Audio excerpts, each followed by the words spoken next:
Hey y'all, and welcome back to Cajun Country Living. As y'all know, our soon-to-be 3-foot timer has not been feeling the best, but I really needed to get some of this work knocked out, so she went ahead, laid up in here, we turned on her favorite show, and I was ready to go.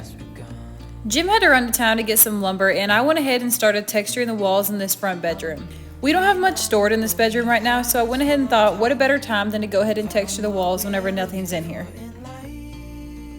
Jim and I both really like a textured wall, so we knew that we were going to texture most of the walls in the house.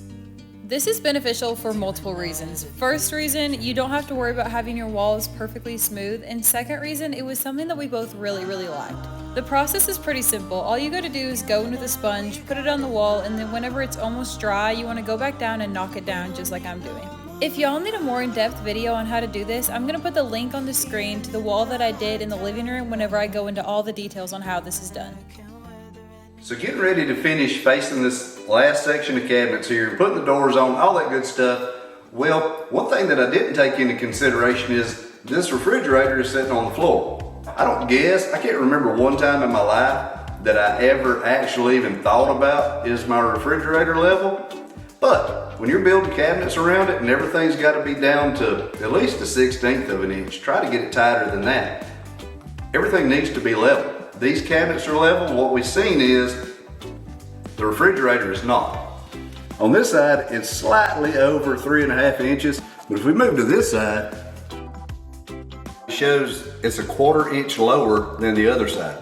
So one of the first things I'm gonna have to do is get this refrigerator leveled so I can take all the measurements to make this thing fit tight.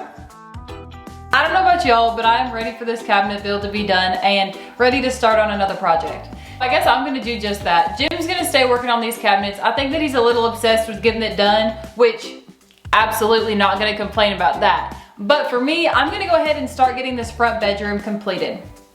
That means that I need to finish a few seams of the sheetrock. I need to finish texturing these walls, get the paint done. We're gonna end up having to do trim. This is the closet right now, so obviously a lot of work, but a lot of this stuff in the house is about 80% done, and I am just ready to see a room completed. Now getting started today, I need to go ahead and finish up these seams, that way I can get the texture on, we can go ahead and get some painting done, and we'll see what else we got in store.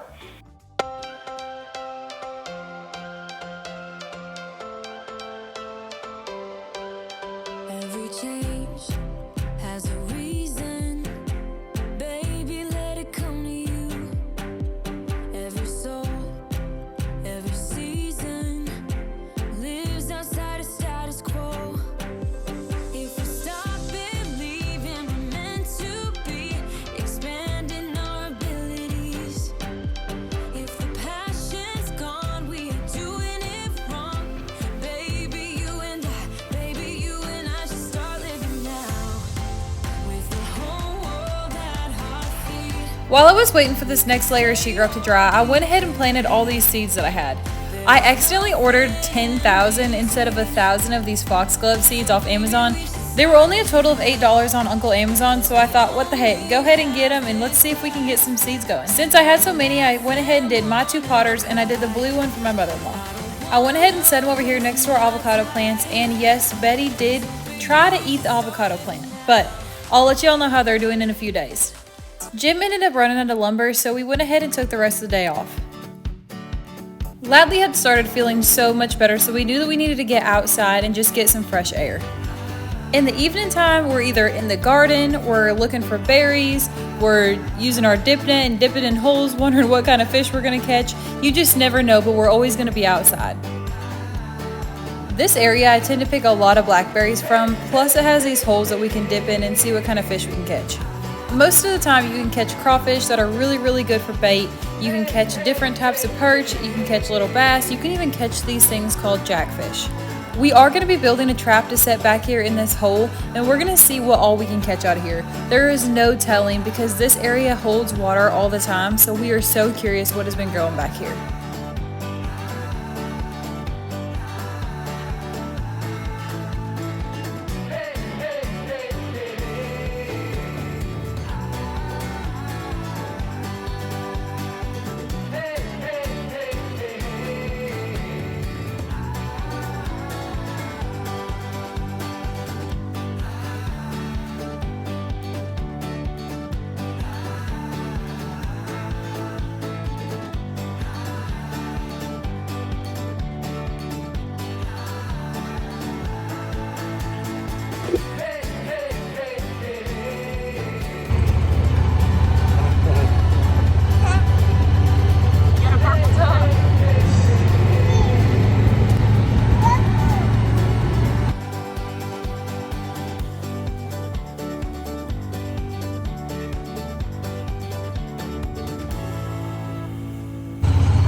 binoculars? Once Jim and Loudly left and walked out the door to go to the store, I got right into work on today's sponsor, FlexiSpot. FlexiSpot sent us their adjustable bed base S5 and FlexiSpot's adjustable overbed table H6. An adjustable bed base is a mattress foundation that can easily be adjusted to accommodate for different sleeping preferences and help you get better sleep. FlexiSpot has a top durable adjustable bed base. The motor has passed strict fatigue testing with more than 10,000 adjustments at a bigger load of 750 pounds, which means all members of the family can lie together at the same time. With a 10-year warranty, 30-day risk-free return service, and door pickup service, you can purchase it without any concerns. The bed base S5 also has 4 different leg heights that are suitable for people of all heights, also meets underbed storage needs, perfect for all ages, children and elderly. Having the retainer bars and sidebars effectively prevents the mattress from sliding. The Overbed HS is also a great product that adjusts to multiple heights. This is absolutely going to be a lifesaver for all the work that we do inside the home.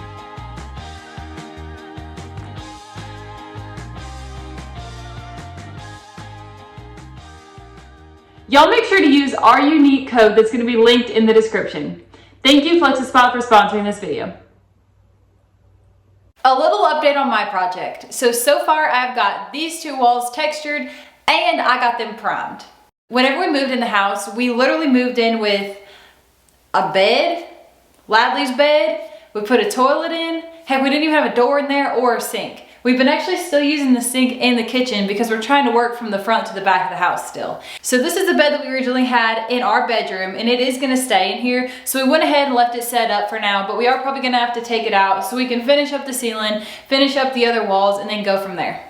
But I'm glad that I at least got a little bit of a start on this. Plus Jim and Ladley went and got the trim boards. These are just a standard 1x4, but what we're gonna do is router these edges to give them just a little bit of something. It's a little bit harsh looking right now, I think, if we just put the 1x4s up like this, and we kind of want a rounder surface to this. So picture this on the ground, and then this front part is gonna be routered. So we're gonna get to that point, but right now, I'm gonna show y'all an update on Jim's project. Okay, real quick before we get into Jim's beautiful cabinetry that he's got going on, these shirts that Jim has on right now with the Cajun Country and the Captain Crocs logo is gonna go live on our merchandise page, which is gonna be linked in the description below on June 4th at noon. So y'all did ask and y'all are definitely gonna receive. Everybody has been wanting these Captain Crocs shirts, so y'all make sure to go get you one. There is a limited stock right now. If they do sell out, we will go ahead and restock them for y'all, but we just wanna let y'all know, and on Sunday we'll give y'all a quick reminder as well. But for now, check this out. So in all reality is whenever I started this whole cabinet deal, I was extremely intimidated by it. Because everything that you ever hear about cabinet building is it really takes a lot of skill, time, and effort. And all those things are true. And the skill part is something that can be learned. And if you'll look, I have a ton of little mistakes in here, and that's developing those skills. We knew they weren't gonna be perfect, but they're ours, and we build them. Now, as far as the whole cabinet system itself, it is roughed in and complete. We have trim to add, we have to paint them, we have to put drawer pulls, cabinet handles, all those kind of things that have to be done to it. But we're looking really forward to get to that point. We're so excited to see how they're gonna turn out with all the little brad nail holes sanded down and slick, a good paint job on them, and hopefully all of my little bitty mistakes can be covered right on up by some trim. One thing about these cabinets, or they might not be perfect, but they are perfectly plumb and level. Everything was set with a laser level and everything is perfect. But if you'll look at the ceiling, and yes, we know we have to finish mudding and taping the sheetrock seams, but you see the little gap over there in that corner? There is no gap over here. And never mind that hole right there, trim's gonna cover that right on up. Notice, leaving right here, coming this way, there's another gap. So, the cabinets are perfect, the ceiling is not. The only thing I can think of is maybe when we built that wall right there, maybe we got off on cutting our studs a fraction. I don't know, I really don't know what the answer is, but I really believe that I can work with that trim enough to make that go away. And another thing that's going to help is we do have to finish the sheetrock mudding on there to flatten those seams out. So that'll help a minute bit. Right now, with this 15-foot by 9-foot tall section of cabinets that we have built, we have a grand total of $1,379 tied up into this. everything that we put in was soft close. Everything that we have is fitted to the size of our 9-foot ceilings. So honestly, there is absolutely no way that we could have got this done for $1,300. Oh yeah, no way. And don't get me wrong, we might not have used the most expensive build materials, but we did use really good quality materials. And when you start one of these projects, you know, it takes a lot of screws, it takes a lot of glue, it takes a lot of nails, it takes a lot of those things. I don't want to be misleading. Now, I did buy this big miter saw at the end of this project, but honestly, I wasn't able to use that till right at the end of the project. So I did not include the cost of that saw in here. Now, that's just building materials, glue, screws, so forth, so on. But I think we got a lot of bang for our buck doing it ourselves. I mean, like I said, a professional cabinet guy could have probably came in here and put some little twists in these things to make them look absolutely beautiful, but they're good enough for us. Now, the cost that we gave you did include the trim that we already have purchased to put up. I just haven't put it up yet. So, less the paint, less the drawer handles, so forth, so on, that is as accurate as you can get. Now we are going to give y'all a total what the whole kitchen ended up costing us because we still need to build our island that's going to have storage in it. We still need to build our sink. We got our sink in the other day. We are so excited to show y'all all those things. But another thing that we're going to have expenses are going to be the backsplash and the countertop. Oh, countertops. But the countertop is going to end up being one of the least expensive things that we have done thus far in the kitchen. Actually, it is the least expensive thing that we're going to have in this kitchen. And that is because we are going to be dry pouring our concrete countertops. We have seen concrete countertops before we even started this house build, and we knew that we wanted to put it in the house somewhere. And honestly, after doing the research that we've done, we really want to incorporate them into our kitchen. We aren't going to leave the concrete exposed. We are going to end up doing epoxy on top of it, and we're going to show y'all every single step of the way. So next time that y'all see a thumbnail that's got our cabinets in it, don't turn away. Just make sure to stay, because that is going to be our next project that we have in here, is going to be those dry pour countertops. Whenever we first started this cabinet project, we had a lot of rain in the forecast, all those kind of things. That rain is gone. It is dry down here. So you know us, if you've been here any amount of time, we're about to go outside and we're going to get some things done that has been needing to be done. Even though we've been working on our home so much, we have a lot of things that we need to tidy up around the homestead. Something as simple as going out here and cutting under these oak trees that are hundreds and hundreds of years old. The pine trees have grown up under them, and it is something that we need to get rid of before we can get all this hay bale that's going to end up coming up in this back pasture. And that's just one of the many things that we need to get done outside and take advantage of this dry weather. We did get a couple of loads of dirt hauled in.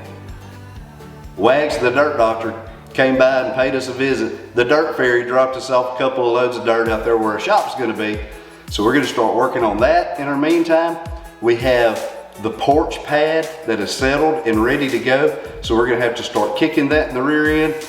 We have so many things. We're waiting on siding, we're waiting on steel, we're waiting on all kinds of things. And as soon as it rolls down that driveway and it's sunny outside, there is going to be sparks and wood flying all over this place. So we don't have a whole lot of trees out here in the hay pasture, but the ones that we do have out here are in this same condition.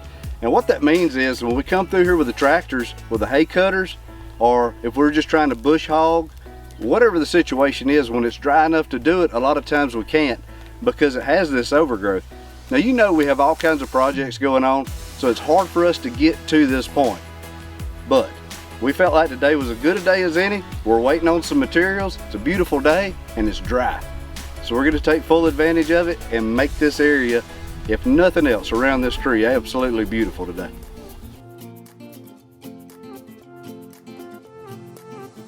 A new place, a new home, for a while, let me feel alive. Nothing to hold me back, take my time, just enjoy the ride. A new man passing by, life is good, best I've ever felt. Get me up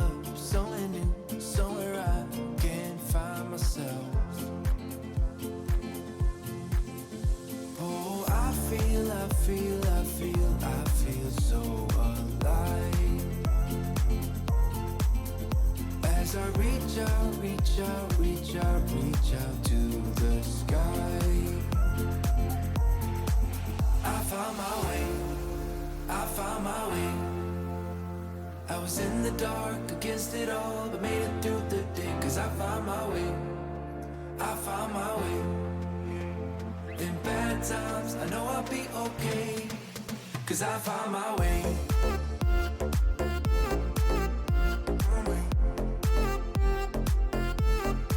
'Cause I found my way.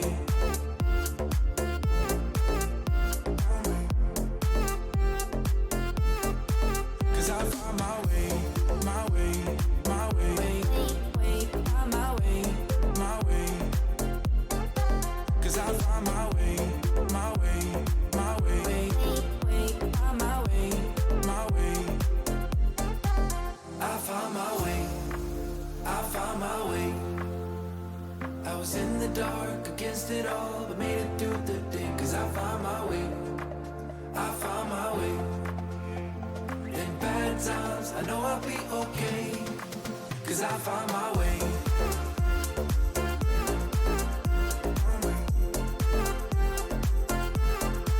'Cause I found my way.